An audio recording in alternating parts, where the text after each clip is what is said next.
Time for keys to the game. Indianapolis Colts travel to Cincinnati to take on the Bengals at Paycor Stadium. This has turned into a big football game. A lot riding on this football game. Third down. Third down is the money down. Third down was important in the big win against the Jacksonville Jaguars. The Jaguars were third in the National Football League on third down defensively, only allowing 35% conversion rate. The Bengals took them apart on third down. They go 8 for 14, 57.1%. Third down was a massive deal in this football game. Same thing has to happen against the Indianapolis Colts. The Colts are pretty good defensively on third down as well. When you look at their numbers, they're 14th in the league, 38.1%. Respectable third down team. First down efficiency, early down efficiency is going to be critical in this football game. Stay away from third and long. That's what they did a pretty good job of against the Jacksonville Jaguars. Make it third and manageable situations. I think that'll go a long way to the success of the Cincinnati Bengals moving the football consistently like they did against the Jacksonville Jaguars. Big deal is to play sound complementary football, and that can be all three units. Offense, defense, special teams, all complementing each other. It can be within a specific unit as well, like the Bengals' run game, complementing their passing attack. I think one of the big reasons is Jake Browning throwing the football for over 350 yards. The running game went for 156. Makes life a lot easier. There's no question about it. If you play sound complementary football, use it all. You're going to need it all in NFL games. They ran the ball well, over 150 yards. That's got to continue. Then you can go to the play action passing game. When you're running the ball that well, I mean, linebackers, safeties, they have to pay attention to what's going on. And it's going to create openings and spaces between linebackers and safeties. There's no two ways about that. The boots, the nakeds, getting Jake Browning out of pocket, change the launch point, makes life easier for the offensive line. They don't have a target, to tee off on 7 yards behind the football. The quarterback's going to be there snap after snap after snap. They utilized the screen game. They utilized drop back passing under center. I mean, they did everything. And that's going to be a big factor in this football game. Jake Browning can attack all quadrants of the football field. I thought the Bengals had a tremendous game plan against the Jacksonville Jaguars by personnel groupings and formations and attack the entire football field like we just talked about. Going to have to do the same thing against this Indianapolis Colts defense. I think protection, pressure is going to be a big deal. Thought the offensive line had maybe their best game in terms of pass protection all season long. Why? Because they ran the football for 150 yards. That anchors the defensive line. The Bengals want max protection quite a bit too. They'd use 6 or 7 blockers to initially protect Jake Browning back there. They'd use a tight end, and they'd use Drew Sample as a tight end in the backfield or have a back in the backfield to be able to pick up blitzes and could slide the protection one way and have extra people on the backside to handle pressure coming off the backside away from blitz packages. So I thought they did a great job there in terms of protection, and it's going to have to be a case in this football game. The Indianapolis Colts, they've only allowed 27 sacks on the season. Their offensive line is pretty strong. Quentin Nelson is a great player, first-round draft pick. Ryan Kelly, Lakota High School, Alabama, first-round draft pick at the center position. These are good football players. There's absolutely no question about it. Braden Smith, second-round pick at the right tackle position. This offensive line had an off year last year in Indianapolis, but they've bounced back, and they're playing very well. They're protecting their quarterback. 27 sacks is tied for 10th fewest in the NFL. They're number 11 in terms of sacks per pass attempt. Defensively, man, they get after it now. Gus Bradley, this defensive coordinator, he is very, very clever in how he schemes his pressure packages. He's one of the best. He'll give you false pressure packages, and then he'll bring it, and he'll bring it hard with a lot of bodies. You don't know who's coming, who's dropping into coverage. They got 42 quarterback sacks, second most in the National Football League. 254 yards lost in those quarterback sacks, fourth most in the National Football League. They're number 6 in sack per pass attempt. So they're pretty salty in terms of protecting the quarterback and then getting after the quarterback.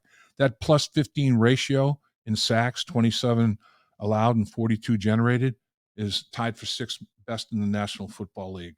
So that is going to be a big deal. The Bengals have to compete in that area. The Bengals for the season are nowhere near being able to compare to those kind of numbers. The Bengals have allowed one more sack than they've generated, and this is going to be a big deal. Jake Browning, give him time to throw the football. He's shown he can carve a defense up. Minshew, get him off his spot, get him the clock in his head, hurry just a little bit, make him move when he doesn't want to, make him throw before he wants to. Just the opposite for Jake Browning. If the Bengals are moving him to change the launch point, that's great. But if he's in pocket, allow him to stay on his spot, make his reads, and deliver the ball on time. And Gus Bradley, as a defensive coordinator, he gets everybody involved. He brings pressure from everywhere. The Indianapolis Colts have 4 players that have 5.5 sacks or more. That's impressive. That's not a norm in the National Football League. Buckner, and tell you what, this big old horse inside, DeForest Buckner, this guy can play. Kwity Paye on the edge, he's got 7.5. Buckner has 5.5. I mean, they've got players that have accumulated sacks. They've got an 8 sack, 7.5 sack, 6.5 sack, 5.5 sack total from their top sackers on their football team. Everybody's doing a little, so nobody has to do a lot. On the flip side of that, Trey Hendrickson, he's now got 11.5 sacks, tied for 6th most in the National Football League, and he's putting together a nice run. He's only like 3 sacks away from the single season record that he set here recently. Trey Hendrickson continues to apply pressure off the edge for the Bengals. And take a look at the Indianapolis Colts statistically. On a quarter-by-quarter basis, the points scored, points allowed is nuts. In the first quarter, they've outscored the opponent by 1 point, 69-68. In the second quarter, they've been outscored by 1 point, 91-90. In the third quarter, they've outscored the opponent by 2 points, 54-52. In the fourth quarter, they've outscored the opponent by 2 points, 78-76. They've had 3 overtime games. Points scored in the overtimes, 9 apiece. They've scored 300 points, 8th best in the National Football League. They've given up 296. It's only a 4-point differential. I guess that's why they're 7-5. If they were 6-6, it would be like, I guess, 300 apiece, 300 scored, 300 against. But it is amazing. When they get hot and score points, their defense doesn't hold up. When they're struggling to score, their defense holds up and keeps them in football games. Talk about complementary football. Over the course of 12 football games, to have a 4-point differential in points scored and points allowed, it's just a crazy number. I think another big key to success is Jake Browning continue to spread the ball around. In the first half of the Jacksonville game, he had already thrown to 9 different receivers. The Bengals did a phenomenal job of spreading the football field by formation and personnel grouping and attacking every quadrant of it. And they did everything that you can think of doing with quarterback Jake Browning. They had him under center. They had him in the shotgun. They bootlegged him. They naked bootlegged, rolled him. We talked about a big key to success for the Cincinnati Bengals was allowing Jake Browning to be the best version of himself that he could possibly be. Not to try to be Joe Burrow. There's only one Joe Burrow. But be the best Jake Browning that he can be. And man, did that ever work out against the Jacksonville Jaguars? The offensive line protected him. The running game supported him. The coaching staff put together a phenomenal game plan. They called a great game, and he executed. In fact, Jake Browning, Offensive Player of the Week in the National Football League. How about that noise? And deservedly so. A historical performance. He's one of 7 quarterbacks in NFL history to complete at least 86% of his passes while throwing for over 350 yards. The others, Drew Brees, Rich Gannon, Chris Chandler, Vinny Testaverde, Peyton Manning, and Lamar Jackson. This is his second NFL start. Like Zach Taylor said, and I think it very appropriately, set the world on fire. Are you kidding me? But what you don't want to have happen is be a one-hit wonder. You want to, I'm not saying he's going to do that, put up those kind of numbers every single week, but you want to be consistently closer to that performance that you can possibly be. And that's going to be the key for the stretch run here for the Cincinnati Bengals. Not to have a historical performance, and then fall apart, and then climb back up the ladder a few steps, and then not do it again. Consistently perform. I think that's the secret to success for all these great players, great quarterbacks in National Football League history. And Jake Browning, he's got the makeup to do that. He's going to be very consistent with his performance. He doesn't feel like he's plateaued.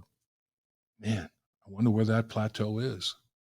One area the Bengals had some difficulty was hidden yards, field position against the Jacksonville Jaguars. Their average drive start was 9 yards worse than what the Jacksonville Jaguars had. There were reasons. Bengals had the turnover where Tyler Boyd with the gadget play just, had the interception, gave the Jaguars a short field. But even early in the football game, the Bengals went for it on fourth down, didn't make it, short field. The Jaguars had some pluses there. The Bengals were able to overcome. But each team had 11 possessions, 9-yard differential and average drive start. We're talking 99 yards. We're talking a football field of hidden yards. The Bengals were able to overcome it. You don't want to do that on a consistent basis. You want to have a better average drive start, make the Jaguars go on long fields, and you consistently have shorter fields. That's going to be a lot easier to deal with. And really, the Jaguars in their kicking game, Sanchez, their punter, he has not punted the ball into the end zone all year. The only punter in the NFL without a touchback. He's got 16 punts inside the 20, no touchbacks. That plus 16 ratio is pretty darn good. He's really helped his football team from a field position, hidden yard standpoint. So the Bengals are going to have to compete in that area. And, of course, turnovers dictate that a lot. Bengals are going to have to be clean in that turnover department. In the National Football League, teams are pretty even in terms of talent. Turnovers decide football games. You don't want to give away possessions, and you want to accumulate possessions. That's the nature of the beast. Not only in the NFL, every level of football. The Bengals went -1 and still won the football game against Jaguars. Jaguars didn't turn it over at all. The Bengals had the one giveaway, which was short field, and Jaguars scored a touchdown on it. The Bengals, 19 takeaways, tied for 8th best in the NFL. They've only got 10 giveaways, which is still tied for fewest in the National Football League. So they've been pretty good in terms of not self-destructing in that area. +9 in the turnover ratio is still top 3, 3rd best in the NFL. Indianapolis has 20 takeaways, one more than the Bengals do. They're tied for 5th in the NFL. They've got 18 giveaways, though. They've had their issues in the turnover department, tied for 20th in the league. Because of the giveaway scenario, they're only +2 in the turnover ratio, which is 13th in the National Football League. The Jaguars have put the ball on the ground 17 times and lost 10 of the fumbles. 17 times. They've forced 21 fumbles by the opponent, so you have to have ball security against these Jaguars, but they've only been able to recover 8 of them. The Jaguars have 12 interceptions, just like the Cincinnati Bengals do. They're both tied for 5th in the National Football League. So the Indianapolis Colts and the Cincinnati Bengals, a big factor in this football game. Who takes care of the football? Both football teams believe in distributing the football to multiple players. Jake Browning has done a great job of that. Like I said, in the first half against the Jacksonville Jaguars, 9 different receivers caught a ball. I mean, that's getting it done big time. But the Indianapolis Colts have the same type of belief on the season in their receiving group. Now, that includes wide receivers, tight ends, running backs, obviously. 9 different players have a catch of 30 yards or more. 9 different guys. 6 different guys have a catch of 40 yards or more. 3 different players have a catch of 50 yards or more. And their longest is Pittman, has a 75-yard touchdown reception. So the Indianapolis Colts believe in the same thing. Minshew wants to distribute the football to as many different places as you possibly can, and so does Jake Browning.